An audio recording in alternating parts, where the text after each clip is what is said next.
রোজা রেখে মিথ্যা ও অশ্লীল কাজ বর্জন করা জরুরি।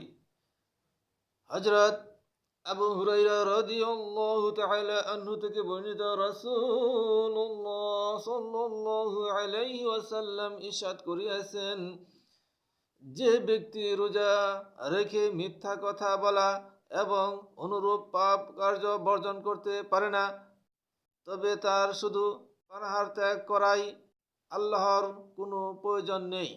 সহিহুল বুখারীর হাদিস নং হচ্ছে 1903 নং হাদিস। এই হাদিস থেকে আমরা বুঝতে পারলাম যে পাপী ও মিথ্যাবাদীকে রোজা পরিত্যাগ করার নির্দেশ প্রদান করা হয়নি, বরং পাপ বর্জন করে মিথ্যাবাদীকে মিথ্যা পরিহার করে রমজানের পূর্ণ রহমত ও বরকত লাভের উদারত আহ্বান জানানো হয়েছে।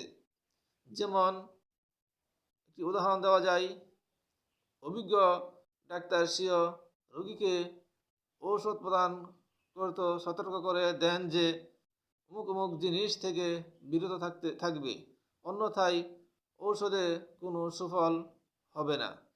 এই সতর্কবাণী শোনার পর রোগী যদি সেই সব নিষিদ্ধ বস্তুগুলো বর্জন না করে বরং নিষ্ফল মনে করে ঔষধ সেবন থেকে বিরত থাকে, তাহলে ওই আহাম্মক জীবনীভাবে ধ্বংস হয়ে যাবে। তদ্রূপ পাপী ও মিথ্যাবাদী পাপ ও মিথ্যাকে আঁকড়ে ধরে রোজা পরিত্যাগ করলেও সে অনিবার্য ধ্বংস হয়ে যাবে। তাই রোজা অবস্থায় মিথ্যা ও অশ্লীল কাজ বর্জন করতে হবে। রোজা ছাড়াও এই সকল অশ্লীল ও মন্দ কাজ, মিথ্যা কথা এ সকল আমাদের বর্জন করতে হবে। রোজার পুরস্কার একমাত্র আল্লাহই দান করবেন।